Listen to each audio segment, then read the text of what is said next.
Келиңиздер, мугалимдердин өргүү акысын колуна ала турган чогуу эсептейбиз. Өргүүнү эсептеш үчүн орточо 1 айлык маянаны биз таап чыгышыбыз керек. Мисалы, сиз 1-июндан баштап чыга турган болсоңуз отпускага, акыркы 3 айдын ошол айлык маянаңыздарды кошуп, аны 3кө бөлөбүз.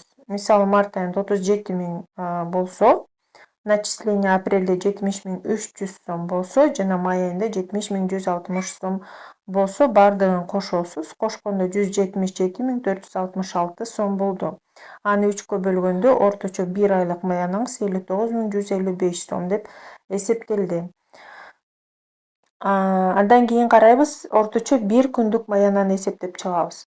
Ошол биз тапкан 1 айлык орточо маянаны биз 29,6 деген коэффициент бар. Бул орточо 1 айдагы 1 айлык 1 айда орточо канча күн бар, ошонун коэффициенти атайын саналган.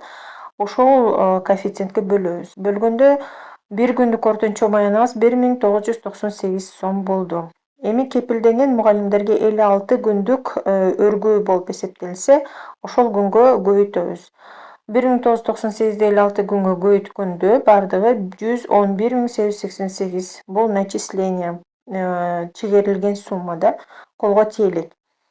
Анан мындан соцфонд 10%, 11.888 жана подоходный налог же киреше салыгы 10%, 9.835 жана 1% профсоюзга 1.119 сомду кемитип, ошол сумманы баары кармагандан кийин таза колуңузга өргүү акыңыз 189.046 сом болот деп эсептелди.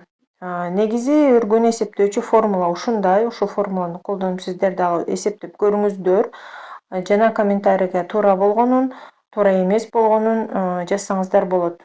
Ошондой эле бул жерде формуланын баарын жаттап, анан эсептегенге сизге кыйын болсо, мен сиздерге даяр бардык отпусканы, айлык акыны эсептей турган калькуляторду сунуштайм.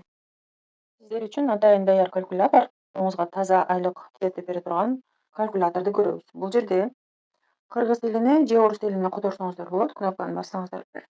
Ушундай темный фон же болбосо светлый фон кылып алмаштырып алсаңыздар болот.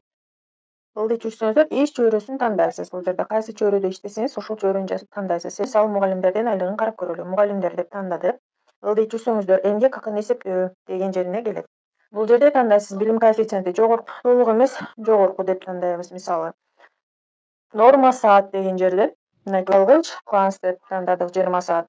Саатын да коесуз бул жерге. Мисалы, бир жумада сиз квалификацияңыз жогорку, биринчи, экинчи, жок деп ошол жерден да өзүңүзгө тиешелүүсүн тандайсыз. Мисалы, биринчи квалификация десек, эмгек стажыңызды бул жерден тандайсыз. Мисалы, 15 жыл болуп эсептелип келип, колуңузга таза ала турган айлыгыңыз 24.109 сом деп эсептей берди.